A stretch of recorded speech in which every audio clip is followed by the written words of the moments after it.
What's up guys, how's it going? Welcome to another video here on the channel. Today we're going to talk about Roberto Wagner's case. So if you haven't subscribed yet, please do, and don't forget to turn on notifications. Now, without further ado, let's go to the video.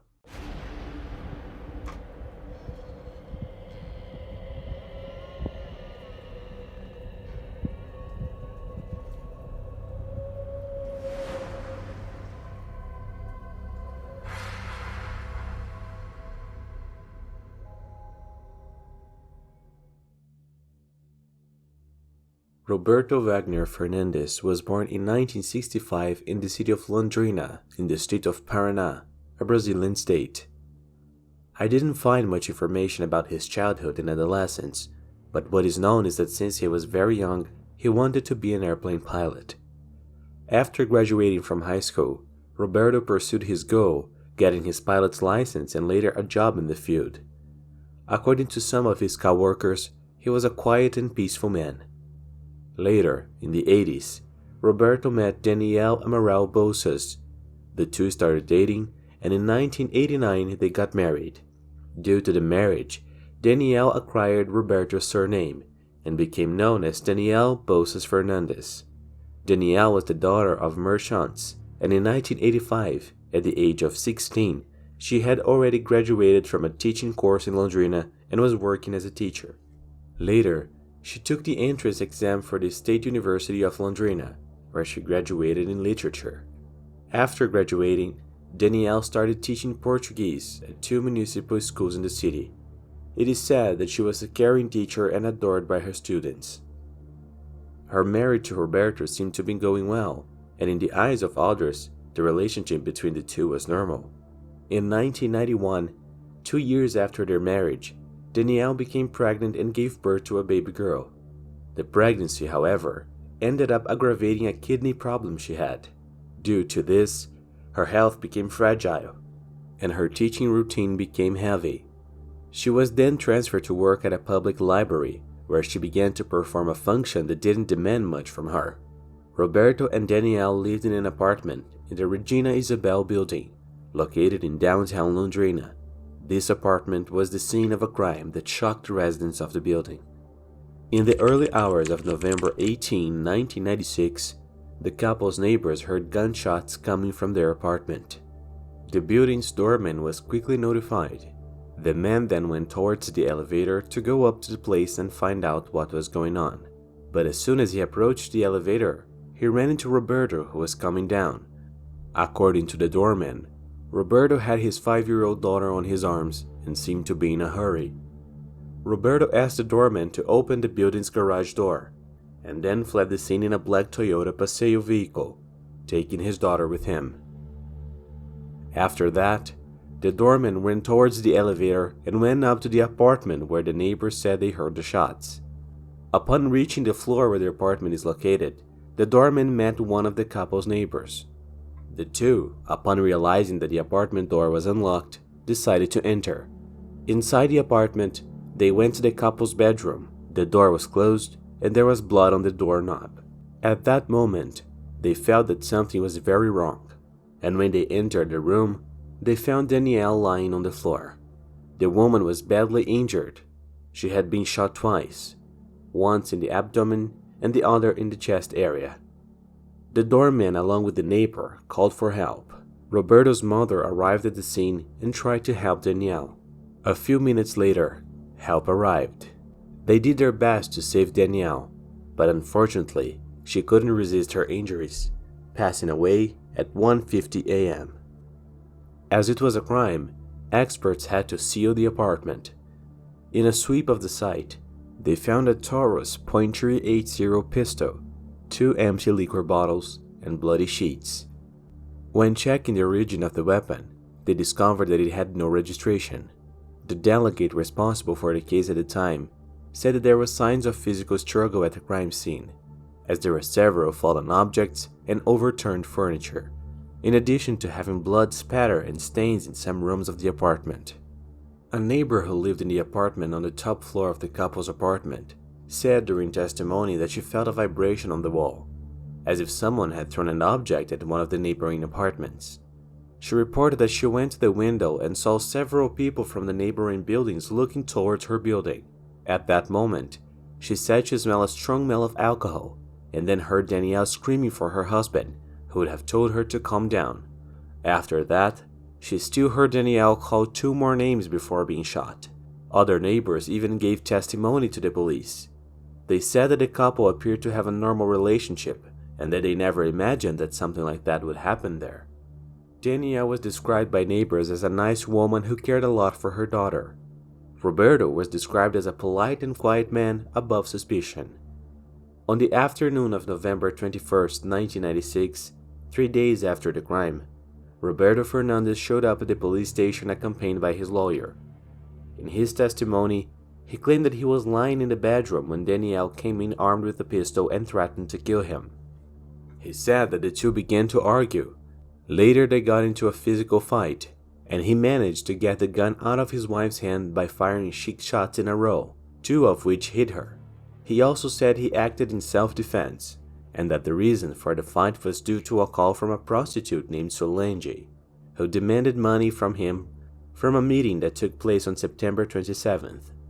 He also claimed that he fled the scene with his daughter out of fear, but that he sent his mother to the apartment so that she could help his wife. After these statements, Roberto Fernandes was released to answer for the crime in freedom until the date of his trial. A week later, Solange, the prostitute Roberto mentioned in his statement, turned herself in to the police. She confirmed that Roberto was her client and that she did indeed call his apartment on the day the crime occurred. But the reason was not to charge him for the meeting they had on September 27, but to charge him for the amount of her medical expenses after he had beaten her. According to Solange, she and Roberto met at the agreed place and then went to a motel, and there, Roberto drank an entire bottle of whiskey and used narcotics. After a few hours, Roberto said he wanted a room that had a hot tub, but this motel didn't have any rooms available with one. They then decided to go to another motel that had rooms with hot tubs available. There, Roberto would have drunk more whiskey and used more narcotics. Still according to Solange, after that, Roberto was upset and started to attack her as if he wanted to kill her. He even tried to drown her in the hot tub. Solange said that she only managed to escape from Roberto because he was very drunk, and that after managing to escape, she went to Cristo Rei Hospital in Biparan, where she was attended to. And it was because of her medical expenses at that hospital that she decided to call Roberto's apartment to collect it, and Danielle answered the phone. Asked how she had Roberto's apartment number, Solange said that Roberto had noted his phone number on the check he gave her to pay for the hours they spent together. Roberto's lawyer denied this version of Solange. He said that she was the one who hit his client with a bottle on the head and that his client did not use narcotics. The lawyer also said that Solange called Roberto's apartment, demanding more money for the meeting, and Roberto had already paid. As he understood it, she wanted to extort him. Roberto Fernandes was put on trial a few months later for the crime against his wife Danielle. In court, his defense maintained a claim of self-defense. They presented Roberto as a great family man, an excellent professional, and who never had problems with the justice.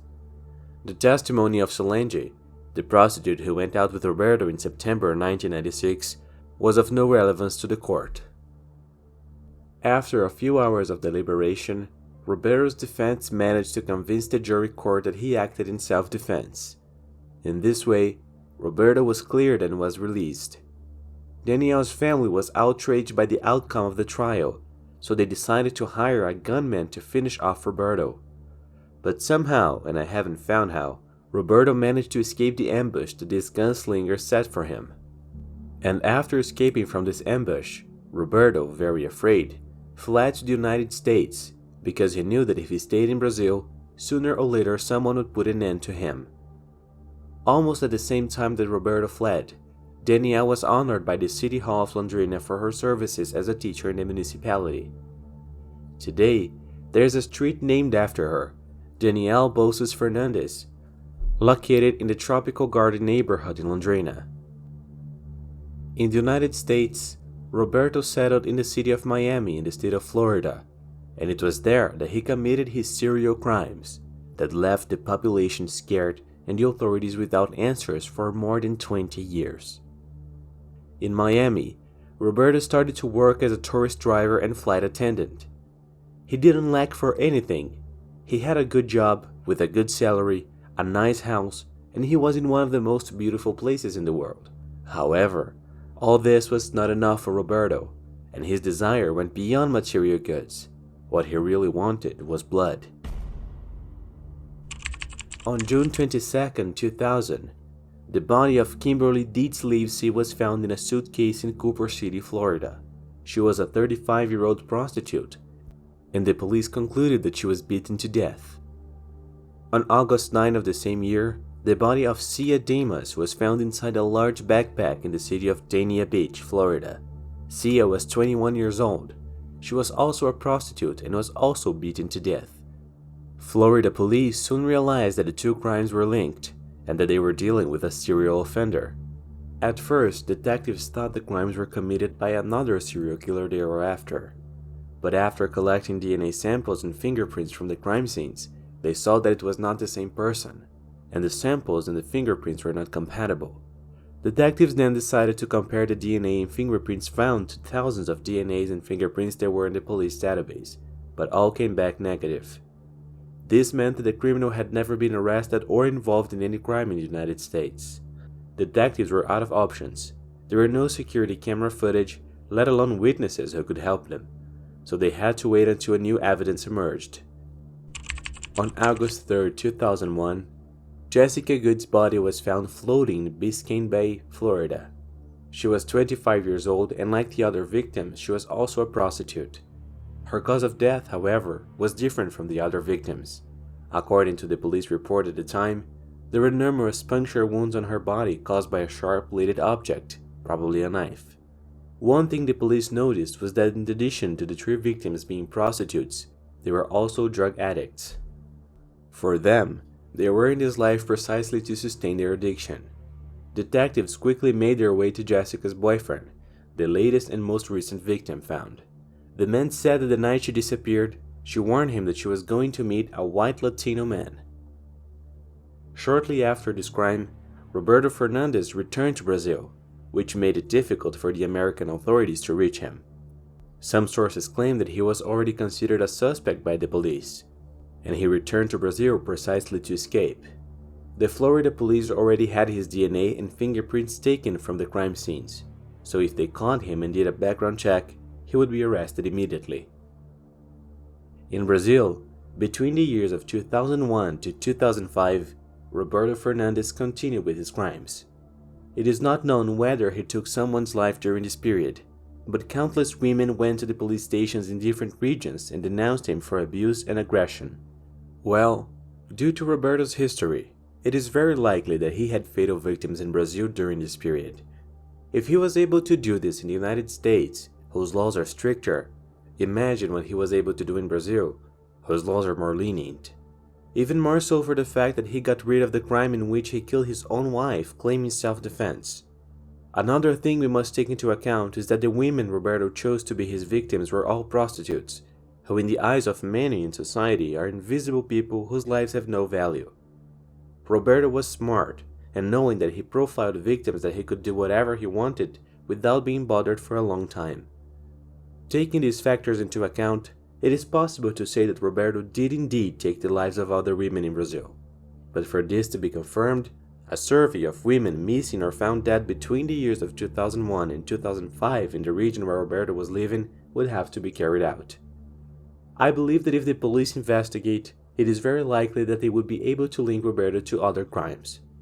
After numerous complaints made by several women against Roberto, the police went after him so that he could provide clarification. Upon realizing that the siege was closing and it was only a matter of time before he was arrested, Roberto decided to flee again. This time he went to Paraguay. On December 11, 2005, Roberto Fernandes died after the plane he was flying in Paraguay crashed near the border with Argentina. His remains were brought to Brazil and buried in São Pedro Municipal Cemetery in Londrina, the same cemetery where Daniel Bolsas Fernandes is buried, Roberto's wife, whom he killed in 1996. In 2011, US authorities had access to the Brazilian police fingerprint database. With that, they found a combination between the fingerprints collected in the 3 crimes that occurred in Florida with the fingerprints of Roberto Fernandes, collected by the Brazilian police when he took his wife's life. Detectives then decided to travel to Brazil to collect a DNA sample from Roberto. However, they had to return to the United States empty-handed, as Roberto had died in a plane crash in 2005, and the process to exhume his body would be extremely bureaucratic, and they could not wait that long. The American detectives were suspicious. For them, there was a great possibility that Roberto had faked his own death with the intention of escaping from the hands of justice. At the beginning of 2021, authorities finally obtained authorization to exhume Roberto Fernandes' body and collect a DNA sample. After that, the necessary tests were carried out that would prove if in fact Roberto was responsible for the crimes in Florida. And of course, surprising a total amount of 0 people, Roberto was indeed responsible for these crimes, and he had actually died in the plane crash in 2005, to the relief of the authorities. Florida police held a press conference where they said they had managed to close 3 homicide cases that had been unsolved for over 20 years, thus bringing an answer to society and family members. They also said that they believe Roberto Fernandes may be responsible for other crimes in the United States during the late 90s and early 2000s, and that if anyone has any information that might help them solve other crimes, just get in touch with them. Alright folks, so that's it for today. Thanks for watching until the end, best wishes, and I see you next time.